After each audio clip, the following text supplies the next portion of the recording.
I'm Perez Taylor. I'm head of digital content experience at the River Group. So I work with a lot of UX designers, but I also deal with a lot of content. And yeah, so this presentation I put together, we have this thing at my organization called River Digital Huddles, where we get together and we share anything creative within the industry. It could be anything you've seen on TV, something on social media, a brand, or anything.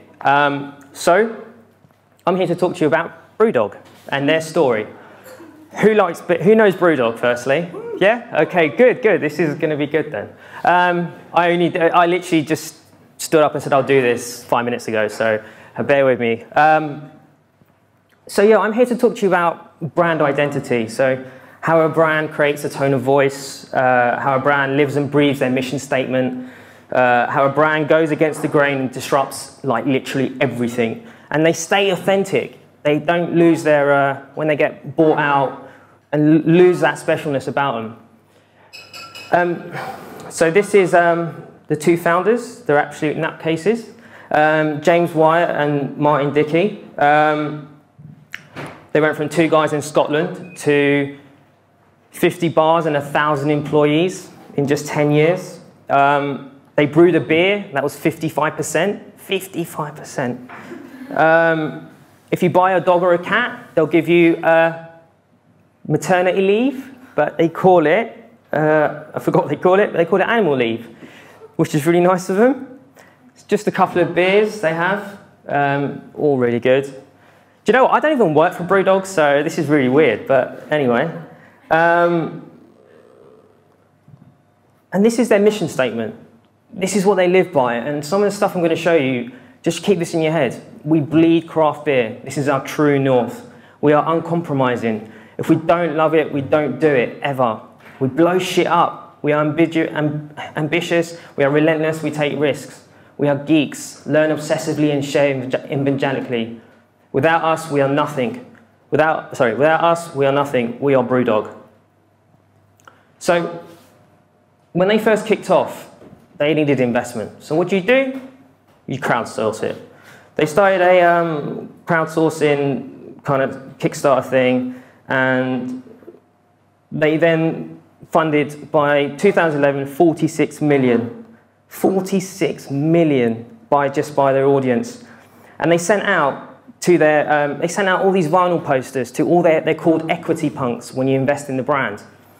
And they got them, they told them, you know what, go stick this up anywhere, in the toilet, in your classroom, do what you want. I don't know why kids would be drinking in classrooms. But anyway, I want to show you one of the campaigns they also pushed off the back of this.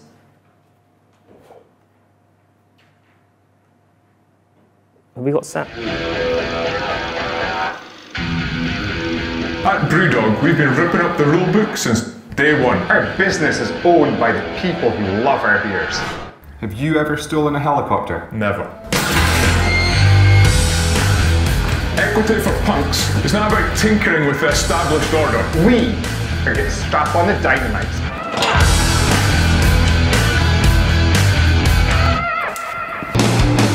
We're pioneering a new generation of business model. One that keeps the passion and integrity in the beer glass and puts the people who really care in control.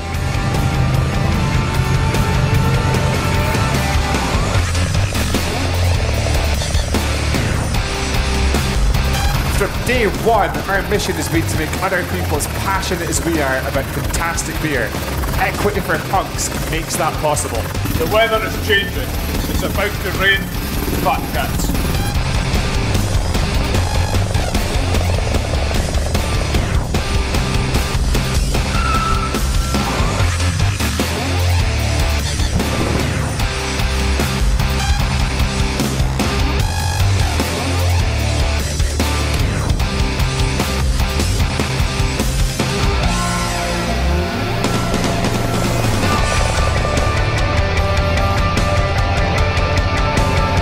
A new dawn for beer and a new dawn for small business finance.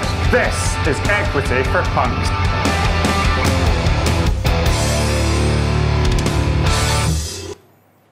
Amazing, right? So BrewDog created a non-binary transgender beer as well, no label. It was just something they wanted to get involved with the LGBT community, and it was exclusively launched in bars around Soho. So they're staying really, they don't just mass market, they really look at niches and little cornerstones in the world. I love this. Brewdog trawled all their beer rivals. What's up, bud? So as you know, you can go out and rate beer, and they then created all these posters. I mean, my mate works at one of the beer brands, and he said we just couldn't compete. It's absolute genius because Brewdog beer is rated so well. They had all these posters going around everywhere trying to push their beer. And Brewdog vowed to give away 1 million pints of its flagship Punk IPA in what's dubbed the world's biggest sampling campaign, led by the brand's distinctive anti-advertising. We're giving away 1 million pints of Punk IPA. This is death or glory. This is all or nothing. This is one giant gamble to turn the beer scene on its head. We're putting our faith in our beer and our money where our mouth is. 1 million beer, and it's on us. So all you do, go online, walk into a Brewdog bar, and grab a free beer. And this is kind of how it went. At Brewdog, we're on a mission to change the world of beer forever. To put the passion, the taste, and the artisan craftsmanship back into people's beer glasses. And we're going to put our money where our mouth is. We're about to take one giant gamble for better beer. This is death or glory. This is all or nothing. We're putting it all on the line. We are giving away 1 million pints of Punk IPA. One beer, 28 days, 1 million pints. Welcome to the revolution.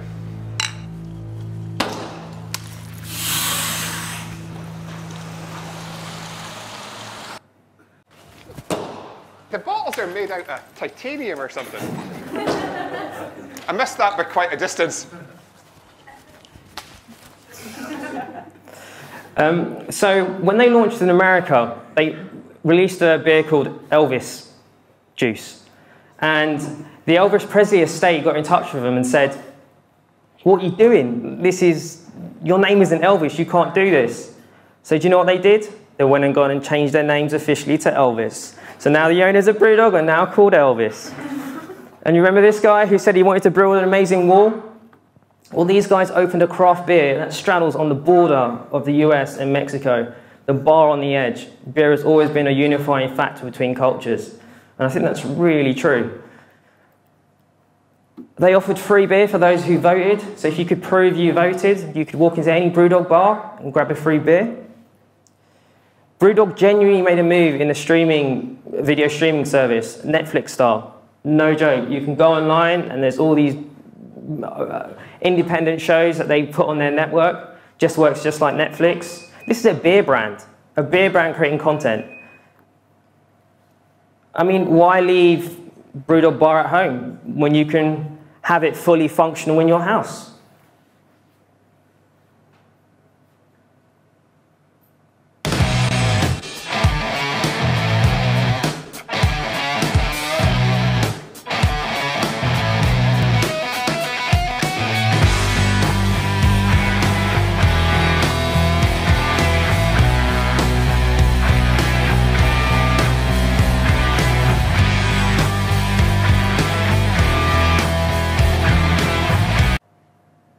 We get the idea. So, yeah. And they even opened up a hotel that has beer taps in your room. Oh, God.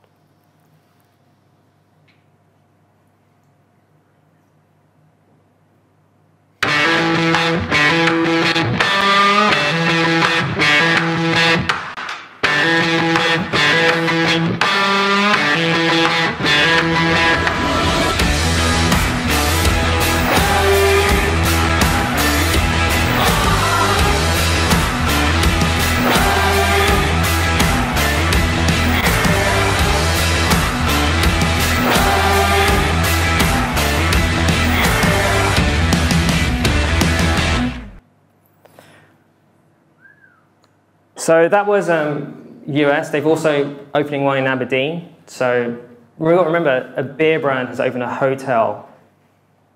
Unbelievable, with beer taps in your room. It's never been done. And then just last month, this happened.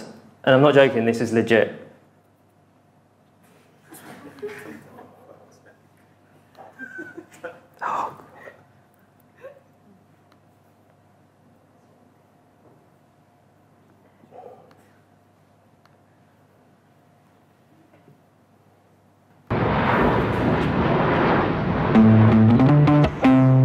First, there was beer. Then there was alternative finance. Then a hotel. And now the world's first ever craft beer airline. Welcome aboard this Brewdog Airlines Boeing 767 maiden flight to Columbus, Ohio. Today, we're going to be cruising at an ABV between 3.8 and 7.6%, all the way to America.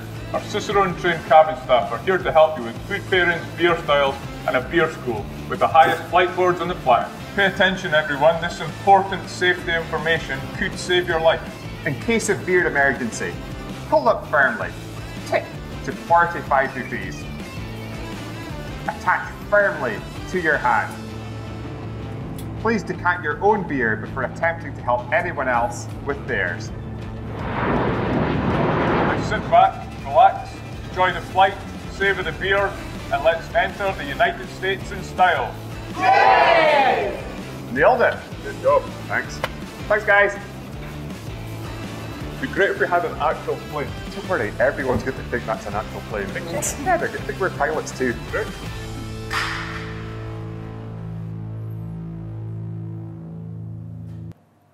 So yeah, a beer brand launched an airline company. So Brewdog took a loan out of £20,000 when they first started 10 years ago. 10 years later, they're now valued at £1.8 billion. They brew now, if I can remember correctly, 3.8 million pints a day in just 10 years. We're all about punk. It lives through every single thing that we say and do. It's our actions that really prove that punk is where we all started, and it's where we will live and die as well. Brewdog has described itself as a post-punk apocalyptic, I don't know if I can say that word, of craft brewery, and urged its customers to ride towards anarchy. And there's a book I read recently that I really recommend. There's a really great movie out called Design Disruptors, if you've not seen it. It's all about how design has changed the world, stuff like Uber, Airbnb, and a lot of that kind of thinking has kind of made me kind of come back to some of this as well. But there's a really good book on the back of this that Steve Jobs also quoted about.